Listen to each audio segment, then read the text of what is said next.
Les podcasts, l'inclusion.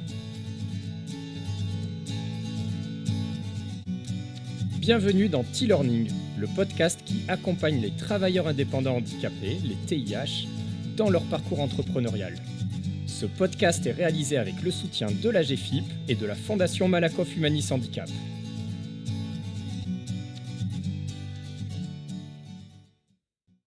Chers entrepreneurs, chers TIH, bienvenue dans ce module du programme T-Learning dans lequel nous vous proposons des conseils en matière de marketing et communication.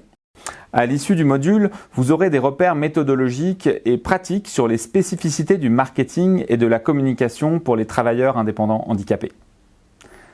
Le sujet du marketing et de la communication sont vastes et pour mémoire, le programme T-Learning n'a pas vocation à les aborder de manière générale. Nous allons ici nous concentrer sur les spécificités de ces enjeux pour les travailleurs indépendants handicapés. Comme souvent, votre marketing et votre communication ne seront pas impactés de la même manière selon que vous ciblez les entreprises ou les particuliers. Afin de couvrir le plus d'enjeux possible, nous allons aborder la question comme si vos cibles étaient surtout les entreprises, administrations et ce que l'on désigne par l'expression anglaise B2B pour business to business. Nous allons structurer le module en deux parties. La première sera consacrée à des considérations plutôt marketing, tandis que la deuxième partie sera consacrée à des méthodes de communication. Première partie, le marketing. Nous allons aborder le marketing des TIH en trois questions.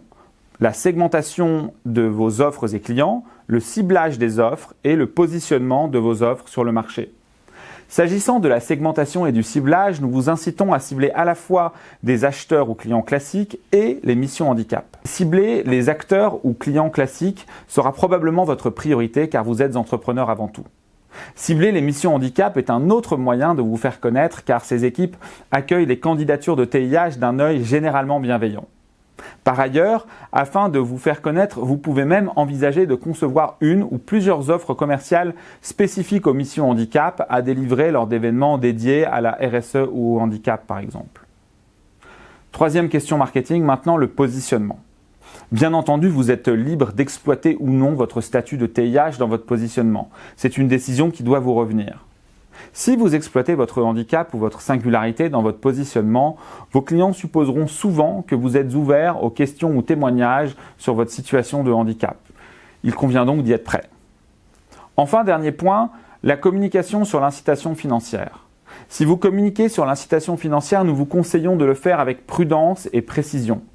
En effet, une communication trop simpliste sur l'incitation peut vous amener à décevoir un prospect qui aurait pu intégrer la réduction de contribution handicap à la décision d'achat, notamment sur le paramètre du prix, avant de se rendre compte que cette déduction ne s'applique pas à son organisation.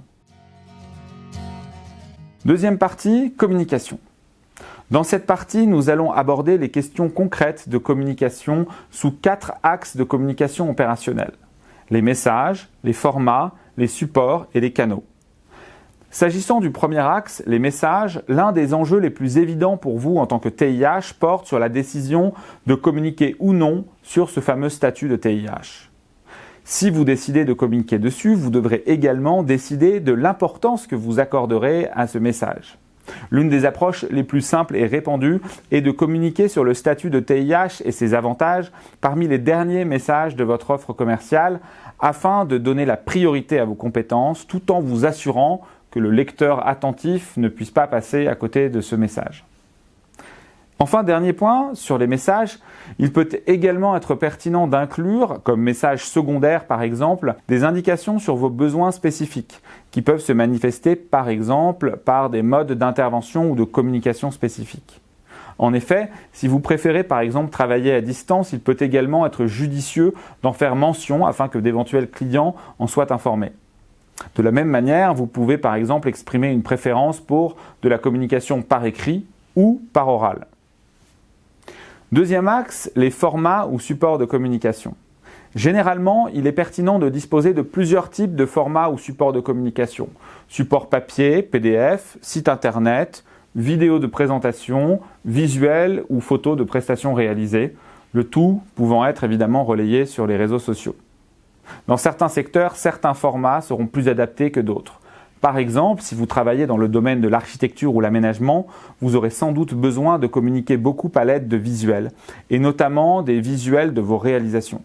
En règle générale, nous vous conseillons de suivre 2 principes. Le premier est d'essayer de disposer de tous les formats les plus utilisés, et notamment de disposer d'au moins un visuel et une vidéo pour présenter votre offre. Le deuxième conseil est de vous focaliser sur les formats qui vous conviennent le mieux, car il est plus efficace et plus agréable de jouer avec ses forces et ses envies. Maintenant, 3e axe, les canaux.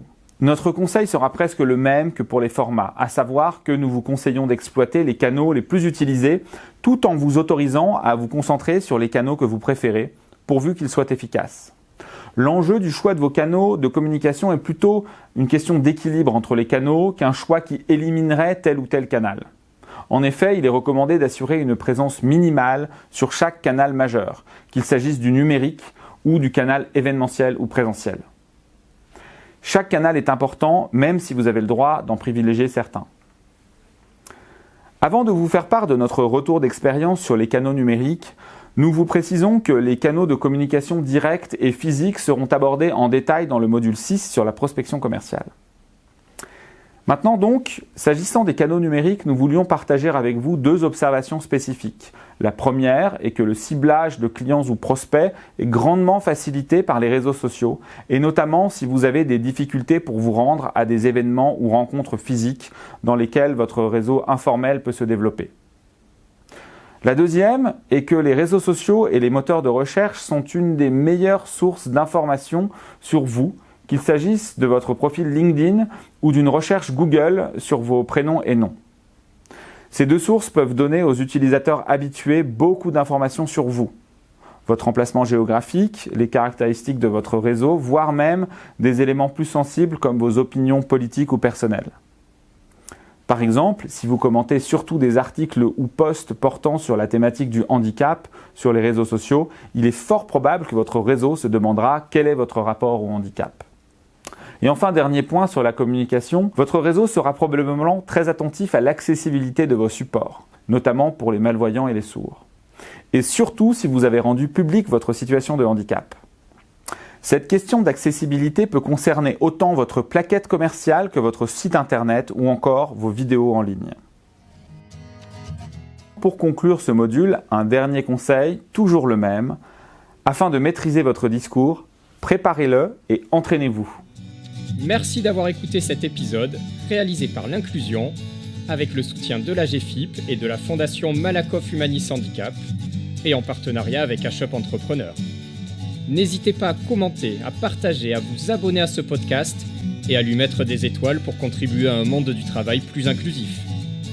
Et pour accéder à l'ensemble du programme de formation, rendez-vous sur tlearning.fr www.tih-learning.fr